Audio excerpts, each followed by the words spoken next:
My name is Kristen, and at 28 years old, I made the mistake of lending my sister my laptop for what she promised would be a quick little project.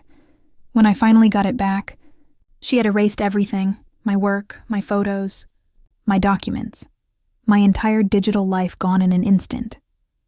If you've ever been blindsided by the very people who were supposed to protect you, who should have been your biggest supporters, you know that unique kind of heartbreak. Tell me in the comments where you're watching from, because I know I'm not the only one who's felt this kind of betrayal. I needed my laptop desperately. It wasn't just a piece of metal and plastic. It was my entire world. My livelihood, my memories, my writing, my career. All of it lived inside that computer. Years of photos, journals, client files, tax documents, every password and project I'd ever worked on. I had a deadline looming, one that I couldn't afford to miss. If I didn't deliver that project in time, I wouldn't get paid. And if I didn't get paid, well, rent and bills weren't going to wait. But beyond the money, there were things on that laptop that meant far more than any check. I had years of personal writing, unpublished stories, journal entries, things I'd never had the courage to share with anyone. Pieces of myself I had only ever trusted to exist there. That computer wasn't just a tool, it was my vault. And now, it was sitting in my sister Lisa's room. Lisa had begged me to let her borrow it. She said her computer was acting up and she just needed to finish a small project. It'll only take a few hours, she swore. I didn't even hesitate. She's my sister. I trusted her. That was 3 days ago. 3 days of me calling, texting, knocking on her door, and her brushing me off every time. I'll bring it later. I just have to finish one more thing. Stop being so dramatic. Kristen. I should have known something was off the second she used that tone. The one she always used when she was hiding something. When I finally lost my patience and went into her room, she was sprawled on her bed, phone in hand, scrolling through social media like she didn't have a care in the world. My laptop sat closed on her desk. I need this. Now, I said, grabbing it. She didn't even look up. Okay, no apology, no gratitude. Just a lazy, flat, okay. Something in that one word made my stomach twist. I walked back to my room, flipped open the laptop, and pressed the power button.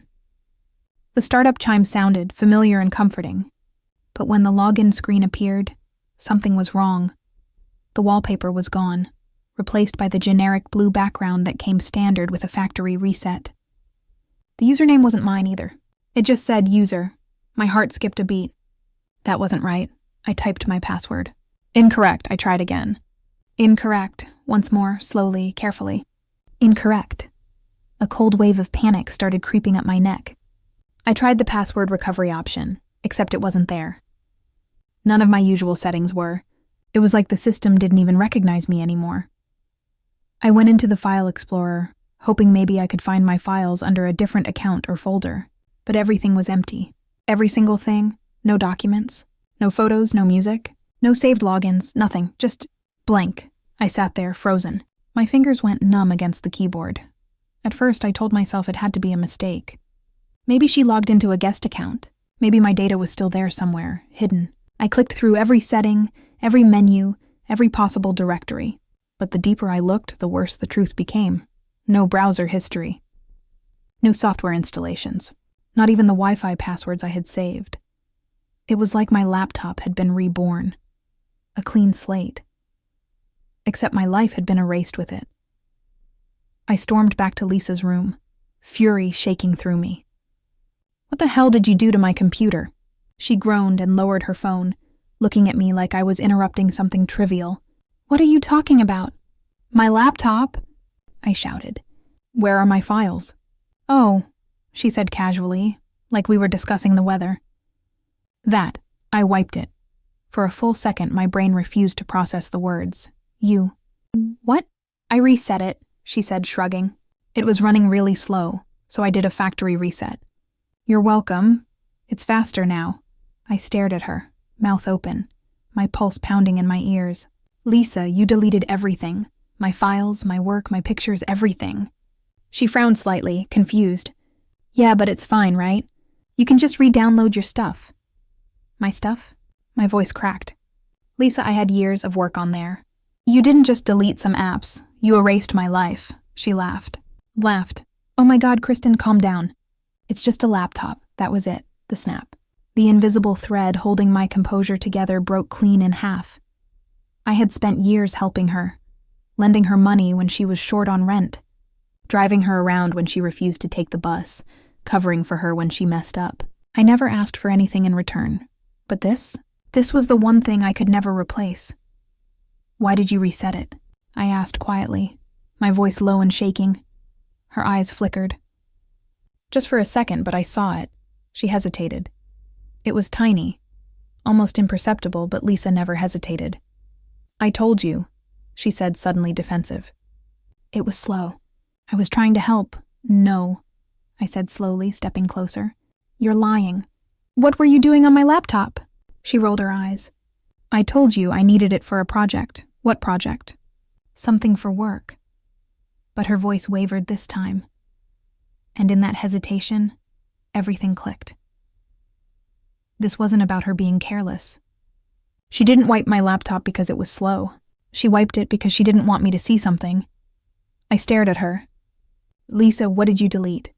Her gaze darted to the side. Nothing. The way she said it, the too fast, too sharp tone, told me everything I needed to know. I left her room before I did something I'd regret. My pulse was hammering as I slammed the door to my room behind me. I stared at my laptop sitting open on my desk. That hollow, lifeless home screen staring back at me. I felt physically sick. She was hiding something. I knew it. I grabbed my phone and started researching data recovery methods. There had to be a way to undo a factory reset, right? I found a few options on tech forums. Software that might recover deleted files if I was lucky. I downloaded a program onto a USB stick from my work computer and plugged it into the laptop. My hands were trembling as the scan started. For 10 minutes, the progress bar crawled forward. Then, results. Corrupt data found. My heart leapt. Maybe I could get something back, but when I scrolled through the recovered file names, my excitement curdled. Invoice, transfer, socked deposit, statement, account, payment. I frowned. Those weren't my files. I'd never had anything labeled like that. My client projects had names like Portfolio Design or Client A Report. These were different. Financial Transactional, I tried opening one. It was corrupted, just garbled code. But the implication was there. Lisa had used my laptop for something she didn't want me, or anyone, to find. I ran another scan. Same results. Dozens of deleted financial documents, all wiped too cleanly to recover. I leaned back, my hands trembling. She hadn't been careless. She had been deliberate. The next morning, I woke up to 3 missed calls and a string of texts from her. Kristen, are you seriously still mad? It's just a reset. Mom says you're being ridiculous. Call her. Jesus, can you stop ignoring me? What's your problem? I stared at the screen, teeth grinding. She was doing it again, twisting it around, making herself the victim. I wasn't giving her that chance. I grabbed my keys and drove straight to my parents' house. I knew how this went. Lisa got there first, spun her story, and they believed every word. If I didn't show up now, the version of events would already be cemented. When Mom opened the door, her expression was already tight with irritation. Kristen, really? She sighed, stepping aside. Lisa told me what happened. You're making a mountain out of a molehill. I clenched my jaw. She wiped my entire laptop, Mom, on purpose. And she won't tell me why. Mom crossed her arms. She said she was trying to help. You're overreacting. She's lying. Mom gave me that same exhausted, disappointed look I'd seen my whole life. You always assume the worst about her. That was it. The absurdity of it, the déjà vu of being blamed for my own pain, hit me all at once, and I laughed. Actually laughed. Because of course. Of course she'd get away with it, just like always. Mom, she's been using me my whole life. I lend her things. She ruins them. I help her out. She never repays me. And now she's wiped my laptop clean, and I'm just supposed to believe she was helping. Mom shook her head. You need to let it go, Kristen. There it was.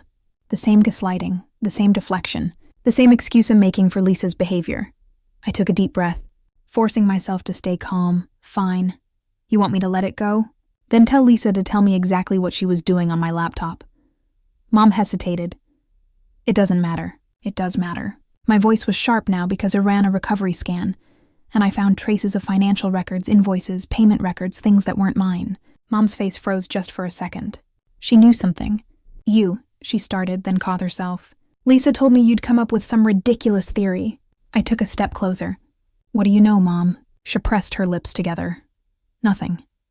Just stop trying to turn this into some big scandal. There was a sinking feeling in my chest. She wasn't just defending Lisa, she was protecting her. I turned without another word and stormed up the stairs to Lisa's room. Lisa was sitting on her bed, scrolling through her phone. When she looked up and saw me, she groaned. Oh my God, Kristen, what now? I slammed the door behind me. What were you doing on my laptop? Lisa rolled her eyes. Not this again. You deleted financial records. What were they for? She hesitated. It was brief, but I caught it. I pressed forward. You used my laptop for something illegal, didn't you? Lisa scoffed. Wow, you're actually crazy. Then prove me wrong, I crossed my arms. Tell me exactly what you were working on. Lisa stared at me for a long moment. Then she put her phone down and smirked.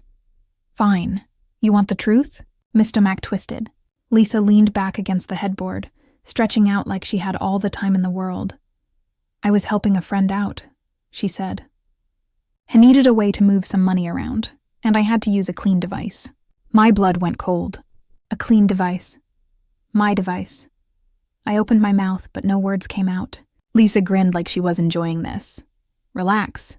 It's nothing serious. Just a little business stuff. A few invoices, some quick deposits. No big deal. I stared at her. You ran financial transactions through my laptop. Lisa shrugged. I needed a safe way to do it. I felt like I was going to be sick. What the hell did you do, Lisa? She laughed. God, Kristen, you sound like I'm running some kind of crime ring. It's just a side thing. It's not even illegal. I wanted to shake her. Then why did you wipe my laptop? He snapped. Why erase everything if it wasn't illegal? Lisa's smirk faltered just a little. I took a step closer. You got caught, didn't you? Her eyes darted away. That was it. That was the truth. Lisa had been involved in something shady, got scared, and used my laptop to cover her tracks. And when she realized it could come back to her, she wiped the evidence. My laptop hadn't been running slow. It had been a getaway car. And now I was tangled up in whatever crime Lisa had gotten herself into. I stood there, my breath coming in shallow bursts, staring at Lisa like I had never seen her before. She had used me. She had put me at risk, and she didn't even care. She smirked at me like this was all a joke. You should calm down, she said, stretching lazily like she had all the time in the world. You're acting like I hacked the government or something. I clenched my fist. Lisa, you wiped my entire hard drive. Do you have any idea how serious this is? She rolled her eyes. You're so dramatic. I told you it was just a little business thing. It's not a big deal. My voice came out tight. Then tell me exactly what you did. Lisa gave me a long, slow look, then snorted. Why do you even care? The files are gone, aren't they? It's not like you can prove anything. Something in my gut twisted. That was it. She wasn't just brushing me off. She was confident she'd covered her tracks. She knew that no matter how much I dug, I wouldn't find anything left. My mind raced. She had used my laptop for financial transactions. But why? Who was she working with? What had she done that was serious enough to make her wipe everything? I wasn't going to get any more answers from her. Not like this. I turned on my heel. We're not done. She let out a mocking laugh. Sure, whatever you say, Detective Kristen. I ignored her and walked out, slamming the door behind me. The moment I got back to my apartment, I started researching. If Lisa had been moving money around, there had to be some trace of it. She might have wiped my laptop, but she couldn't erase everything. I logged into my email on my phone and started digging. A few minutes later, my heart stopped. There. A bank notification I hadn't seen before. I clicked on it and my stomach turned. Confirmation. Account transfer successful. Amount $4,500. It had been sent the day before I got my laptop back. My pulse pounded. $4,500 gun.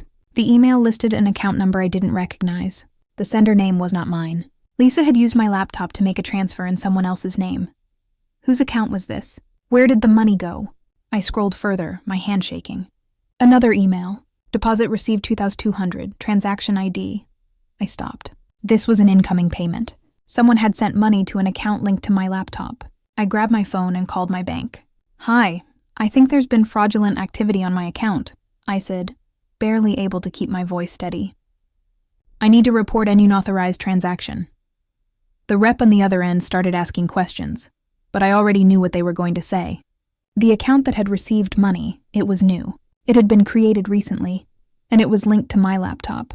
Lisa hadn't just wiped my files. She had used my identity. My blood ran cold. The transactions were made under my digital footprint, my IP address. If someone came looking for whoever moved that money, they'd come looking for me. I needed more information. If Lisa had been part of some scam, I had to figure out what it was before it was too late. I thought back to what she had said. I was helping a friend out. Lisa didn't have friends, not real ones. She used people. The only people she spent time with were the ones who benefited her. I pulled up her social media. She had always been careless online, posting way too much, acting like no one was watching. I scrolled through her recent posts, looking for anything out of the ordinary. Then I saw it. A comment under one of her posts from a username I didn't recognize. Money came through, we're all set. My stomach flipped. I clicked the profile. It was private. No real name, no clear pictures, but their bio had one word that stood out: investments. I felt my chest tighten. Lisa had been moving money for someone else. I searched for the username on Google. Nothing came up, but I wasn't surprised. Scammers didn't exactly use their real identities. I tried searching for phrases like investment scam and money flipping scheme. That's when I found it. A news article from last year. Victims lose thousands in fake investment scam. Authorities investigating.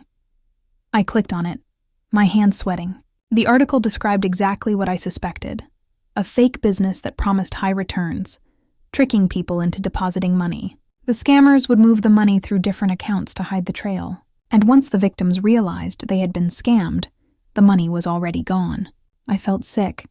Lisa had been helping a scammer launder money, and she had done it through my laptop. I sat back staring at the screen, my heart pounding. Lisa wasn't just being reckless. She had dragged me into something criminal. I needed proof. If she was involved in a scam, she was going to get caught eventually, and if I didn't act fast, I'd be caught with her. I grabbed my phone and dialed Lisa's number. She picked up on the third ring, sounding annoyed. "What now? Who is he?" I demanded. Lisa paused. "Who?" "The guy you've been working with?" I snapped. "The one you made those transfers for? The one who sent you money through my laptop? Who is he, Lisa?" A beat of silence. Then Lisa let out a breathy laugh. "You're seriously digging into this? God, you're pathetic." My stomach twisted. She wasn't even denying it. "You realize I could go to the police, right?" I said, my grip tightening on the phone.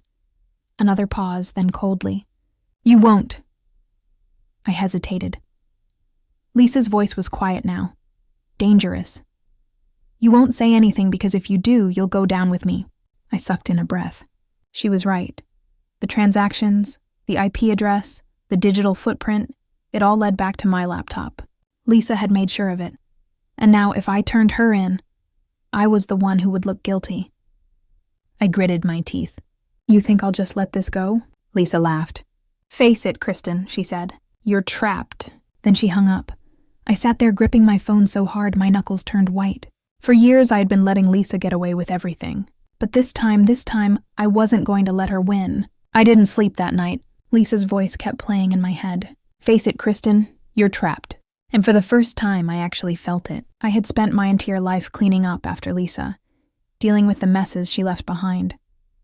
But this wasn't spilled wine on my carpet, or a missing sweater she swore she didn't take. This was a crime, and she had dragged me into it.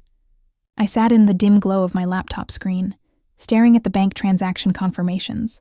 4,500 transferred out, 2,200 received, the difference gone. No trace, no explanation, just numbers leading nowhere. Lisa had used my laptop to move money through an account that wasn't in my name, but it was connected to my device. If someone came looking for whoever had been handling these transactions, they'd find me first. My mind raced through the worst-case scenarios. Could I go to the police? Could I explain that I hadn't been involved? But what proof did I have? Lisa had wiped everything. The only reason I even knew about the transfer was because of the partial email records, and even those could make me look guilty. A chilling thought settled in my stomach. What if Lisa had done this before? What if I wasn't the only person she had used to cover her tracks? I needed to know how deep this went. The next morning I called my bank again. I asked for more details on the transfers, playing it off like I had noticed something odd, and wanted to make sure There wasn't fraud on my account. Their rep on the other end hesitated. "Ma'am, we can't give out information on third-party accounts." I gritted my teeth. "Even if the transaction was initiated from Midavis." Pause. "Well, if you believe there's unauthorized activity, you can file a fraud claim." My stomach turned. If I did that, they'd start an investigation. And investigations led to Lisa, and Lisa led back to me. For a split second, I felt like I was standing on the edge of a cliff.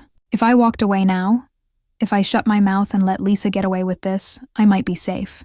But if I kept digging, if I tried to stop her, there was no telling what I'd find or what Lisa would do. I thanked the repan, hung up, my heart pounding. I needed another way to get answers, and I knew exactly where to start. Lisa was reckless. She always had been. If she'd scammed one person, she had probably scammed more. And if there were other victims, maybe one of them had already started putting the pieces together. I went back to her social media account, scanning the comments under her posts. The username I had seen before, the one that had written, "Money came through, we're all set," was still there. But something was different now. There was a new comment under one of Lisa's photos from a different user. "Hey, where's my deposit? I sent you the money 2 weeks ago, and now you're ignoring my messages." I clicked the profile. The guy had a real name, not some anonymous username like the others. His bio was basic and his posts were mostly pictures of expensive cars and watches. But then I saw it. A post from 3 days ago. "People these days will take your money and disappear. But I don't forget." The caption made my blood run cold. Whoever this guy was, he wasn't just angry. He was looking for Lisa. I sat back, my mind racing. Lisa hadn't just wiped my laptop to get rid of transaction records. She was running from someone, and she had dragged me into it. I didn't know what kind of scam she had pulled, but I knew one thing. She had stolen from the wrong person. I needed to talk to her. I drove to my parents' house, gripping the steering wheel so tightly my fingers ached. Lisa wasn't going to talk willingly, so I needed leverage. I'd seen just enough to know she was in trouble. She thought I could expose her. Maybe. Just maybe. I could make her clean up her mess before it became my problem. I stormed through the front door without knocking. Mom was in the kitchen stirring something on the stove. She barely glanced up. "Oh, Kristen," she said flatly. "Here to start another fight." I ignored her. "Where's Lisa?" Mom saheed and gestured toward the backyard, probably on her phone, wasting her life away. Perfect. I pushed through the sliding glass door and spotted Lisa Ling on a lounge chair, scrolling through her phone. She looked completely unbothered, like she wasn't ruining lives, like she wasn't in deep trouble. I walked right up and snatched the phone out of her hand. "Hey, what the hell?" She sat up, glaring at me. "Give that back." I held it just out of reach. "Who's the guy looking for you?" Her expression froze. That was all the confirmation I needed. I tossed her phone onto the chair next to her. I saw the comment. "He's not happy." "Lisa, what did you do?" She forced a laugh, but it was hollow. "Nothing.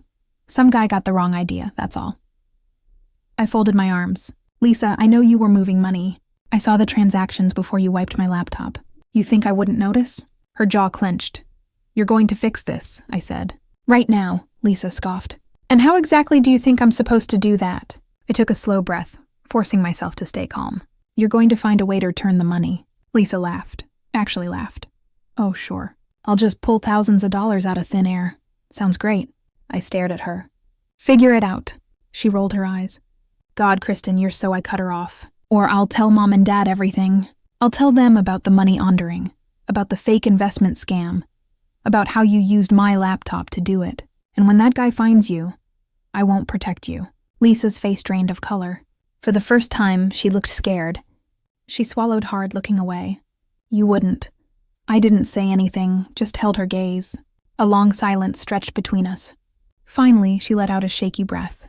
Fine. It wasn't much, but it was a start. I turned and walked away, my heart still hammering. Lisa had messed with the wrong people. Now she was going to learn what it felt like to be left to clean up her own mess. I wish I could say that was the end of it.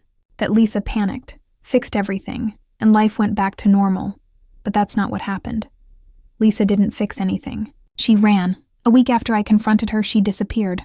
She blocked my number, stopped showing up at our parents' house, vanished. At first, Mom and Dad thought I was exaggerating. "Lisa's just lying low," they said. "She always bounces back," but even they started getting worried.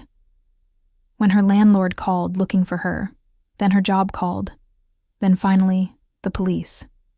I still don't know the full story of what Lisa did. I don't think I ever will, but I know this. She was scamming more people than I thought.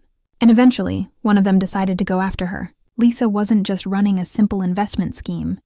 She was laundering stolen money. I don't know how deep she was in, but when she finally got caught, it wasn't because of me. It was because one of the scammed investors tracked everything back to her. And when the authorities started digging, her name was everywhere. She'd been moving money through fake businesses, fake invoices, fake investments. The amounts were huge, tens of thousands, maybe more. She was arrested 4 months later. I didn't go to her trial. I saw the news articles. I heard from my parents. I even read the court documents when they became public. Lisa was sentenced to 4 years in prison for financial fraud, wire fraud, and identity theft. And the worst part, she still owed every penny she had stolen. Even from behind bars, Lisa was drowning in debt. Our parents were devastated. Mom still believed it was all a mistake. Dad was just tired. And me, I was done. I had spent my whole life cleaning up Lisa's messes. This was the first one I didn't have to fix. For the first time in years, I felt free. I focused on my work, started fresh, even moved to a new apartment. My life was finally mine. And then 3 years later, Lisa reached out. I hadn't spoken to her since the day she disappeared. But one afternoon, out of nowhere, I got a message. Lisa, hey, I get out next month. Can we talk? I stared at my phone for a long time. I don't know what I expected to feel. Anger, sadness, relief. But all I felt was tired. A month later, she messaged again. Lisa, I've changed, I swear. I just want to see you. She called. I didn't pick up. She emailed. I didn't reply. The thing about Lisa is she always had an angle. I don't know if she was actually sorry, or if she just needed something from Megan. But honestly, I don't care anymore. I haven't spoken to her since. Maybe she really has changed. Maybe she hasn't. I'll never know for sure. But you don't know this. For the first time in my life, I don't have to find out, and that's enough for me.